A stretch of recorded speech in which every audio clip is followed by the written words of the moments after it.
Sanibonani. I'm triggered I'm following the commission Lagiyo General Nhlanhla Mkhwanazi. Sengiphose ngithi comrade Mkhwanazi. Guys, I'm very triggered. Imibuso ingqolile, bohulumende bangcolile. Bohulumende bangcolile. Guys, umhlaba wonke uyabadzinga abantu who will stand up for the truth. Ngiyamvela General Mkhwanazi mangimbuka ahlala lapha because solo ngiyati ukuthi kwayona le commission imisebenzi yale system lelengcolile. I'm following it closely because inkumbuta tinto tasekhaya nathi that we are going through tona. Ngiyabuka ngiyambona ukuthi he's carrying the tears of the widows le madoda abulewe. He's carrying the tears of the orphans le bantwana bayatibuta batali babo babulewe. Ngiyabona, I can imagine the restless prayers of families bathandazela prayers of families who have been denied closure by kwebiwa kwemadokede, by the stolen truths. So guys, isuke iba personal kimi lento ya General Nhlanhla Mkhwanazi, and kunginika ligunya kwekuthi we are fighting for a good cause. We are fighting for a good cause. Because la South Africa nje nawubuka the whole issue ngoba bengilandzela kusuka ekuqaleni, now uyibuka you can see ukuthi less constitution that is holding the current government accountable for tinvo labatendako. It is their constitution lebenda lengabashine choice ukuthi they must account to the citizens of this country. Ukuthi why kwendeka lokwendekako. It is the constitution. Ngiyabona ukuthi General Nhlanhla Mkhwanazi inakalandzisa tinvo latenda kuzama kubona labo labesemagunyeni to talk about le tinvo leti before aye media. Ngiyabona ukuthi the citizens were his last hope. Nayi kokulokwenda ukuthi the citizens babe ihope yakhe, babe irefuge yakhe ekubalekela, because ngiyabona ukuthi bese batambulala. It is because of the constitution lethine lesisalwela ukuthi iamendwe. That is why, guys, we will never stop fighting for democracy.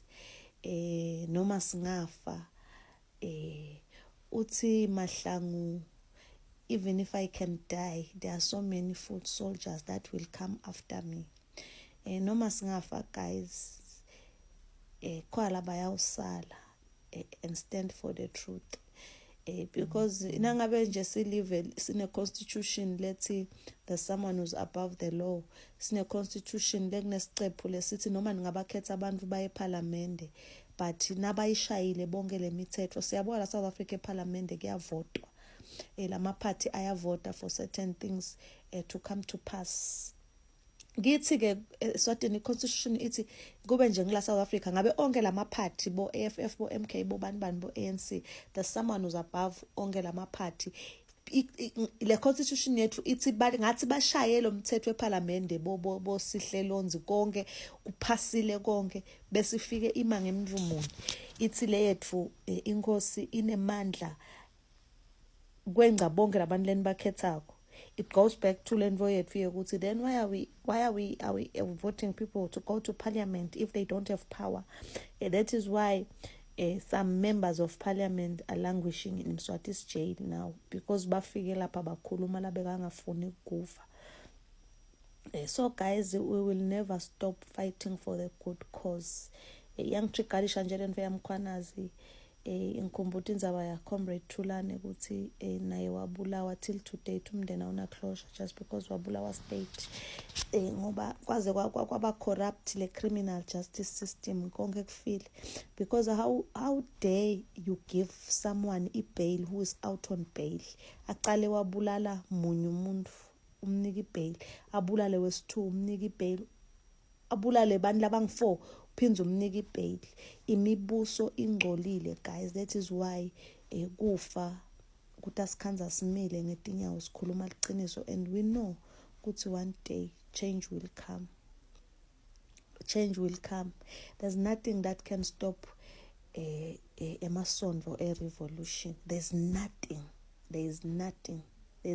that can stop Emasondlo a revolution.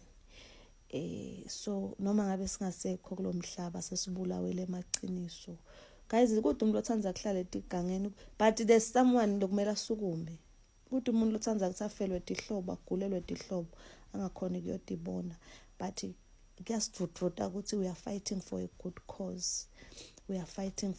cause noma sifile siyawugucuka emathuneni ethu mzukwana lemibuso lengcolile imibuso lehleti etitulweni kube kunengadi imibuso lehleti bantu labahleti etihlalweni letinengadi tandla tabo tigcwele ingadi bantu abangakafanele ukuthi ngabe balida abantu ngoba bagcwele ingadi.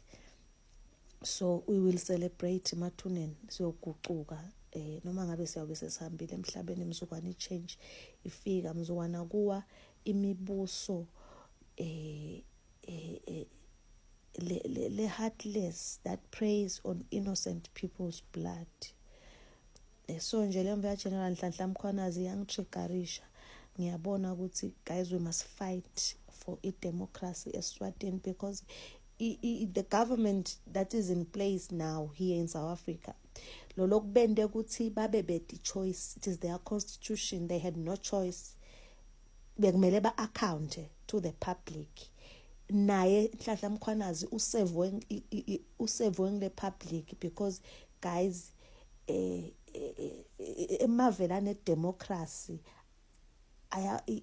ban for the citizens bakhulu kunalaba labasembusweni not kids bayakutshela nje ukuthi there's someone who's above the law. That is why you can be killed ahamba umuntu abaleka yobhaca esigodlweni angaboshwa ngendiwa lutho just because so ubhace kubantu that are regarded as being above the law. So guys, we are fighting for a good cause.